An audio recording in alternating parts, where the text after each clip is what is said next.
မင်္ဂလာပါခုပြပြမယ့်အကြောင်းအရာကတော့သမီးသားဇုံတွဲတစ်ခုရဲ့အကြောင်းအရာဖြစ်ပါတယ်ပြည်တွင်းရတော့မဟုတ်ပြည်ပပေါ့နော်ပြည်ပရောက်နေတဲ့သမီးသားဇုံတွဲအကြောင်းတစ်ခုပြပြပေးပါမယ်အကြောင်းအရာကတော့ဘယ်လိုဖြစ်လဲဆိုရင်တော့ပြည်ပရောက်နေတဲ့မျိုးသားတစ်ယောက်နဲ့ပြည်ပရောက်နေတဲ့မျိုးသမီးတစ်ယောက်ပေါ့သူတို့နှစ်ယောက်ကတော့ဘယ်လိုမှပတ်သက်မှုမရှိဘူးပေါ့နော်ဘယ်လိုမှပတ်သက်မှုမရှိပဲနဲ့ကောင်လေးရဆိုရင်လည်းသူ့မှာသူတကယ်ရည်ရွယ်ထားတဲ့လက်ထက်မဲ့မျိုးသမီးဆိုတာသူ့မှာရှိပြီးသားပေါ့နော်ကောင်မလေးဆိုရင်လည်းသူ့ရဲ့ချစ်သူကောင်လေးရှိပြီးသားပဲအဲ့တော့ဘယ်လိုဖြစ်ကြလဲဆိုရင်တော့သူတို့နှစ်ယောက်ကတွေ့ကြတာပေါ့နော်တွေ့ကြတာပြည်ပမှာတွေ့ကြတာသူတို့နှစ်ယောက်လုံးကပြည်ပမှာရောက်နေတယ်ကောင်မလေးရဲ့ချစ်သူကလည်းမြန်မာနိုင်ငံမှာအဲ့ဒီကောင်လေးရဲ့ချစ်သူကလည်းမြန်မာနိုင်ငံမှာပေါ့နော်သူတို့နှစ်ယောက်ပဲပြည်ပမှာရှိနေကြတယ်သူတို့နှစ်ယောက်အတူတူတော့မဟုတ်ဘူးနော်သူတို့နှစ်ယောက်လုံးလုံးရင်းနဲ့တွေ့ကြတာလုံးလုံးနဲ့တွေ့ကြတဲ့အခါကျတော့ဒီကောင်လေးကယောက်ျားဆိုတဲ့မျိုးကသိတဲ့အတိုင်းပဲ istically လောက်တာပေါ့နော် istically လောက်ရင်းနဲ့ကောင်မလေးကလည်းကောင်လေးကိုတကယ်ချစ်မိသွားတယ်ကောင်မလေးကတော့ကောင်လေးကိုတကယ်ချစ်မိသွားတယ်ကောင်လေးကကြတော့အပျော်သဘောပါပဲနော်အပျော်သဘောပဲဆိုတော့လိုက်ပြီးတော့ရစ်တာပေါ့နော်ပထမဆုံးတော့သူကောင်မလေးကိုလိုက်ဟိုပါပေါ့တမီးစားရီးစားကပြောတဲ့အချိန်မှာကောင်မလေးကလက်မခံဘူးဘာလို့လက်မခံလဲဆိုရင်တော့သူတကယ်လက်ထက်မဲ့ကောင်လေးကမြန်မာနိုင်ငံမှာရှိတယ်သူချစ်သူရှိတာမို့ဒီကောင်လေး easily လောက်တာကိုသူကလုံးဝညှင်းပယ်ခဲ့တာပေါ့နော်လုံးဝညှင်းပယ်ခဲ့တဲ့ခါကျတော့ကောင်လေးကအဲ့ဒါကိုနည်းနည်းညှိုးသွားတာညှိုးပြီးတဲ့ခါကျတော့သူ့ကိုမရမကလိုက်တာပေါ့နော်မရမကချစ်ရေးဆိုတဲ့ခါကျတော့နောက်ပြီးဆုံးမှာကောင်မလေးကပြိုလဲသွားတယ်ပြိုလဲသွားတဲ့အခါကျတော့ကောင်လေးကိုတကယ်ချစ်မိသွားလို့လက်ခံလိုက်ကြပါတော့လက်ခံလိုက်တဲ့အချိန်မှာဒီ easily လောက်တဲ့ကောင်လေးကသူများချစ်ချင်ကိုခွဲပစ်တာဘယ်လိုခွဲလဲဆိုရင်တော့ဟိုကောင်လေးမြန်မာနိုင်ငံကောင်လေးကကောင်မလေးစီဖုန်းဆက်စာပို့တိုင်းမှာဒီကောင်ကဝင်ပြောတာငါနဲ့ချစ်သူဖြစ်နေပြီမင်းနောက်ဆုတ်လိုက်တော့ဘာညာဆိုပြီးတော့မခံမရနိုင်တဲ့စကားတွေပြောတာပေါ့နော်ပြောတဲ့အခါကျတော့မြန်မာနိုင်ငံကောင်လေးကလုံးဝနောက်ဆုတ်သွားတယ်အသေးကွဲသွားတာပေါ့နော်နောက်ဆုတ်ပေးသွားတယ်နောက်ဆုံးပြီးတော့ဒီကောင်လေးကဒီကောင်မလေးနဲ့တွဲနေတာဘယ်တော့မှမကြားလိုက်ဘူးပေါ့နော်9လလောက်တွဲပြီးတဲ့အချိန်မှာကောင်မလေးကိုသူကလုံးဝပြစ်ပယ်ပလိုက်တာငါမှလည်းချစ်သူရှိတယ်နင်းကတမင်ချိုးကျင်လို့ဒီပုံစံလောက်တာပေါ့နော်သူစပြီးတော့ချစ်ရေးဆိုတော့လက်မခံလို့ပြောချင်တာကတော့ဟိုမစားတဲ့မဲတဲနဲ့ပတ်ပြီးတော့အဲ့ပုံစံချိုးတာပေါ့နော်ချိုးရကကြတော့ကောင်မလေးကဘယ်လိုပြောလဲဆိုရင်တော့အတူလဲနေထားပြီးမို့လို့နံပါတ်1သူတကယ်လက်ထက်မဲ့သူတကယ်ချစ်ရတဲ့ချစ်သူနဲ့ကောင်မလေးကလမ်းခွဲလိုက်ရပြီနံပါတ်2ကဒီကောင်လေးကိုသူ့ရဲ့ခန္ဓာပေးဆက်ထားပြီးသွားပြီပေါ့နော်ဒါကြောင့်မို့လို့သူလုံးဝလက်လုံးမခံနိုင်တော့ဘူးဒီကောင်လေးကိုမရရအောင်ယူမယ်ဆိုပြီးတော့ဒီကောင်လေးကလည်းသူ့ကောင်မလေးကိုပဲသူကလက်ထက်မှာမဟုတ်လို့နင့်ကလက်မထက်နိုင်ဘူးနင်းလဲနေလျှောက်လို့ဆိုပြီးတော့အမျိုးမျိုးညင်းပယ်တာပေါ့နော်ညင်းဆန်တာပေါ့ညင်းဆန်တော့ဒီကောင်မလေးကဘာလုပ်လဲဆိုရင်တော့မြန်မာနိုင်ငံမှာရှိတဲ့ဒီကောင်လေးရဲ့ချစ်သူကိုသူတို့နှစ်ယောက်ရဲ့ပုံတွေပို့လိုက်တာပို့လိုက်တဲ့ခါကျတော့ဒီမြန်မာနိုင်ငံကောင်မလေးကအသေးမကွဲဘူးမနာဘူးဘာပဲဖြစ်ငါခွင့်လွတ်တယ်ငါကောင်လေးပဲငါယူမှာတဲ့ဒီမှာတို့ဖြစ်ချင်တာဖြစ်ဆိုပြီးတော့ပြောတာနော်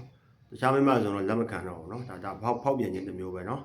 ဟိုသမီးသားရဲ့ခြေရင်းမှာဖောက်ပြန်တာမဟုတ်လို့ဘယ်မှမလက်မခံဘူးဒါပေမဲ့ဒီကောင်လေးရဲ့ချစ်သူကောင်မလေးကမြန်မာနိုင်ငံကောင်မလေးကလက်ခံတယ်ဟောကြိုက်ရလို့ဖြစ်ကြိုက်ရလို့ပုံငါနဲ့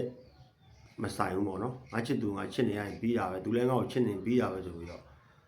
ကောင်မလေးကမဲမစားရမဲတဲနဲ့ပတ်ပြီးတော့အဲ့လိုမျိုးပုံစံမြန်မာနိုင်ငံကောင်မလေးပုံနဲ့ပို့လဲလုံးဝမရအောင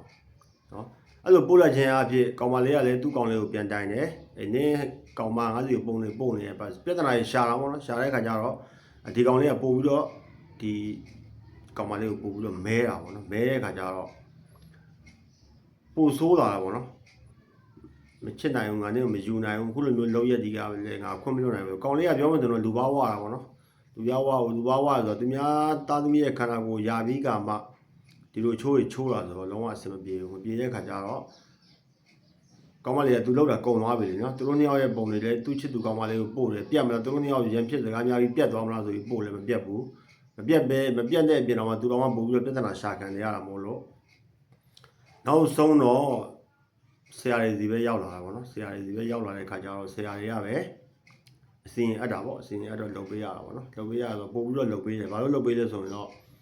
မိုင်ရိုင်းလုံးလို့လေနော်တားမိုင်ရိုင်းတယ်သူများချစ်သူစုံတွဲရှိနေတဲ့အရာကြီးကိုမရမကကောင်မလေးကိုအတင်းကြိုးစားပြီးတော့သူများချစ်သူစုံတွဲပြက်စီးအောင်လမ်းခွဲအောင်အသေးတွေခွဲအောင်ဒီကောင်လေးကမှွေနှောက်ခဲ့တယ်သူ့ဘက်ကိုပါလာတဲ့ခါကျတော့ကောင်မလေးကိုလုံးဝလက်လွတ်ဆိုပြီးပစ်ထားခဲ့တာပေါ့နော်အကောင်မလေးကပြောတယ်ဒီကောင်လုံးချင်တာတွေလုံးငါခန္ဓာကိုယူပြီးသွားတဲ့ခါကျမှနေအဲ့လိုမျိုးမလုပ်သင့်ဘူးနင်မနှမမရှိဘူးလားညီမမရှိဘူးလားပြောတယ်ဆိုပေမဲ့လေဒီကောင်လေးကဘာပြန်ခြေပလဲဆိုရင်တော့သမီးကြီးသားတိုင်းမှာဒီလိုကိစ္စကရှိတာပဲဆိုပြီးတော့အဲ့လိုမျိုးစကားနဲ့ခြေပတာပေါ့နော်ဒါကြောင့်မို့လို့မရိုင်းတုံးတဲ့ကောင်ကိုမရိုင်းနေတော့ပြန်ပြီးတော့လှုပ်ပေးရတာပေါ့နော်အစဉ်လှုပ်တဲ့နေရာမှာဒါကြောင့်မို့လို့အပြင်လောကကြီးမှာလည်းဒီမျိုးကိစ္စတွေကြုံတွေ့နေတဲ့သူတွေအများကြီးရှိမှာပဲသမီးသားဇုံတွဲတွေမှာမဟုတ်ဘူးနော်အိမ်အောင်တဲ့လင်မယားတွေပါရှိတယ်နော်အိမ်အောင်တဲ့လင်မယားတွေလည်းအဲ့လိုမျိုးရှိတယ်ကိုယ့်ဘော်ရမ်းချစ်တဲ့ယောက်ျားကြီးကိုလမ်းခွဲပြီးတော့ကောင်လင်းသားကိုလိုက်ပါသွားတဲ့မျိုးသမီးတို့တွေကလည်းအများကြီးရှိပါတယ်သမီးသားဇုံတွဲတွေမှာရှိတာမဟုတ်နော်အိမ်အောင်တဲ့တွေမှာလည်းအများကြီးရှိတယ်အဲ့တော့အခုလိုကိစ္စမျိုးတွေကြုံလာပြီဆိုရင်တော့အရန်လွယ်ကူတဲ့နီလန်တစ်ခုကိုပြောပြပေးပါမယ်ရရတစ်ခုပြောပြပေးမယ်နော်အဲ့ဒါကတော့ငပြောသီးတစ်လုံးလိုတယ်နော်ငပြောသီးကရခိုင်ငပြောသီးပဲရမယ်နော်ငပြောသီးတွေအများကြီးရှိတဲ့ထဲမှာရခိုင်ငပြောသီးပဲရှာလို့ရမယ်နော်ရခိုင်ငပြောသီးနဲ့အစဉ်ရရပြုလုပ်ပါမယ်ရခိုင်ငပြောသီးတစ်လုံးကိုယူပါတစ်လုံးနဲ့ပဲယူပါမယ်နော်ရခိုင်ငပြောသီးတစ်လုံးမှာဒီမရိုင်းတဲ့ကောင်လေးရဲ့အမည်နဲ့ကိုရေးသူနဲ့ပတ်သက်နေတဲ့သူချစ်သူကောင်မလေးရဲ့အမည်နဲ့ကိုရေးပြီးသွားတဲ့ခါကျရင်သူတို့ရဲ့အမည်နဲ့ပေါ်ဗရေဓာ3ချောင်းဗရေဓာနော်ဗရေဓာ3ချောင်းကိုအမည်ပေါ်လှီးပေးလိုက်နော်3ချောင်းပြောလို့ရဗရေဓာနဲ့လှီးရမှာပြက်အောင်လှီးရမလို့ဗရေဓာစိုက်ခိုင်းလိုက်တာပဲနော်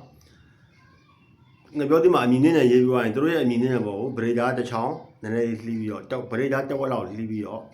တစ်ဝက်လောက်လှီးချလိုက်ငါပြောဒီတစ်ဝက်လောက်ပြောတာမဟုတ်နော်ဗရေဓာတစ်ဝက်လောက်ဝင်တဲ့အခါအထိကိုလှီးလိုက်3ချောင်းလုံးလှီးလိုက်သူတို့ညောင်းရဲ့အမည်နဲ့မှာလှီးလိုက်လှီးပြီးသွားတဲ့အခါကျရင်ကျင်းတစ်ချင်းတူလိုက်ပါနော်ကျင်းဆိုလက်လေးနဲ့ရက်ပြီးတော့ပဲတူလိုက်ပါလမ်းဆောင်လမ်းကွာနေရာတစ်ခုမှသွားပြီးတော့တကယ်မြို့ကြီးပြကြီးလမ်းနေတော့မဟုတ်ဘူးပေါ့နော်မြို့ကြီးပြကြီးလမ်းနေဆိုတော့အဆင်ပြေမှာမဟုတ်ဘူးကျွတ်နေရွာလေးတောရွာလေးမြို့ရွာလေးမှာလမ်းဆောင်လမ်းကွာလေးရှိပါတယ်ဒါမှမဟုတ်လမ်းသွယ်လေးရှိပါတယ်ပေါ့နော်အဲ့လမ်းဆောင်လမ်းကွာနေရာတစ်ခုမှာကိုယ့်အကူတန်ချောင်းလေးနဲ့ဖြစ်ဖြစ်ဒုံးနဲ့ဖြစ်ဖြစ်ဒီငပြောသီးတစ်လုံးလေးညှုပ်လို့ရအောင်ကျင်းလေးတူလိုက်ပါတူပြီးသွားတဲ့အခါကျရင်ဓာတ်ပုံရှင်းရင်ပိုကောင်းတယ်နော်ဓာတ်ပုံရှင်းရင်သူတို့ရဲ့ဇုံတွဲဓာတ်ပုံမဟုတ်တော့သူတို့နှစ်ယောက်ရဲ့ဓာတ်ပုံတယောက်ချင်းဓာတ်ပုံပဲဖြစ်ဖြစ်သူတို့နှစ်ယောက်ရဲ့ဓာတ်ပုံကိုယူရမယ်ယူပြီးသွားတဲ့အခါကျရင်အဲ့ကျင်းထဲမှာမြေချင်းတူးတဲ့ထဲမှာဓာတ်ပုံစောက်ဟွာပေါ့ပလက်လန်မြုပ်လိုက်ပါနော်ပလက်လန်မြုပ်သွားမျက်နှာပဲချမ်းနေမြုပ်လိုက်မြုပ်သွားတဲ့အခါကျရင်ဖီးချမ်းငပြောပေါ့တင်းမွေးငပြောသည်ဗရေဓာဆိုင်ကြတဲ့တင်းမွေးရခိုင်ငပြောသည်နော် sorry ဗရေဓာဆိုင်ကြတဲ့ရခိုင်ငပြောသည်ကိုသူတို့ကျင်းတူးပြီးတော့ဓာတ်ပုံထည့်ပြီးသွားရင်အဲ့ပုံမှာငပြောသည်တင်လိုက်တင်ပြီးသွားရင်မြေပြန်ဖုံး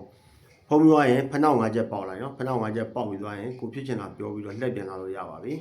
ဒါဆိုရင်သူတို့နှစ်ယောက်ရဲ့အတွဲမကြခင်မှာပြတ်သွားမယ်သူတို့နှစ်ယောက်အတွဲမကြခင်မှာပြတ်သွားပြီးရဲ့အချိန်မှာဒီကောင်လေးစီမိမိကိုတန်းတန်းဆွဲဖြစ်လာမယ်လို့ပြောချင်ပါတယ်အားလုံးပဲအဆင်ပြေကြပါစေ